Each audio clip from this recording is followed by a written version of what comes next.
আমাদের কৃষ্টি কালচার, আমাদের সংস্কৃতিকে তুলে ধরছি। এটা যারা নেতিবাচক চিন্তা করেন তাদের আমার মনে হয় হীনমন্যতা, আমার কাছে এটাই মনে হয়। এসে অনেক ভালো লাগছে, উৎসবমুখর পরিবেশ, সবার উচ্ছল অংশগ্রহণ, সব মিলে খুবই ভালো লাগছে। সবাই প্রাণবন্তভাবে অংশগ্রহণ করেছে এবার পয়লা বৈশাখে। পয়লা বৈশাখ আমাদের বাঙালিদের বছরের প্রথম দিন। আমাদের বছর শুরু হয় বৈশাখ দিয়ে, সেটাই আর কি। নতুনভাবে সব কিছু, আমরা যেভাবে নতুন বছর নিউ ইয়ার করি, সেইভাবে আমাদের বাঙালিদের জন্য এটাই আমাদের শুরু। আমরা সব শুভ সূচনা করে এই দিনটা শুরু করতে চাই। ওভারঅল ভালো দেখেছি। এবার সবচেয়ে ভালো লেগেছে যে অনেক ফরেনারের অংশগ্রহণ।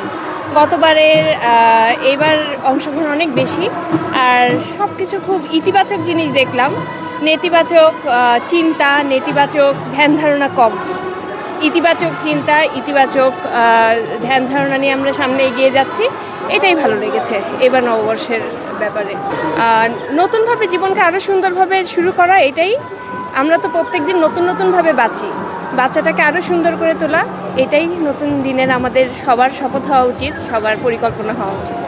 আচ্ছা, অনেকেই পহেলা বৈশাখ বা এই যে শোভাযাত্রাকে নিয়ে কটাক্ষ করে, মানে এই ব্যাপারে আপনি কিছু বলছেন? এটা আসলে যার যার ব্যক্তিগত ব্যাপার।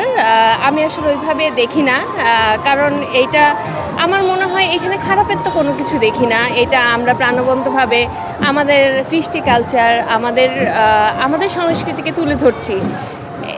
এটা যারা নেতিবাচক চিন্তা করেন তাদের আমার মনে হয় হীনমন্যতা, আমার কাছে এটাই মনে হয়। নিরাপত্তা এবার অনেক ভালো। নিরাপত্তা বেষ্টনী, পুলিশদেরও অংশগ্রহণ, আনসার, যারা আছেন নিরাপত্তা কর্মীরা, মানে সব কিছু অনেক সুন্দর দেখেছি। ভালো লাগলো। পহেলা বৈশাখ আসলে সুন্দরভাবে হচ্ছে, ভালো লাগছে। আমি নিশাত ফাহমিদা তিতলি, আমি পেশায় একজন চিকিৎসক।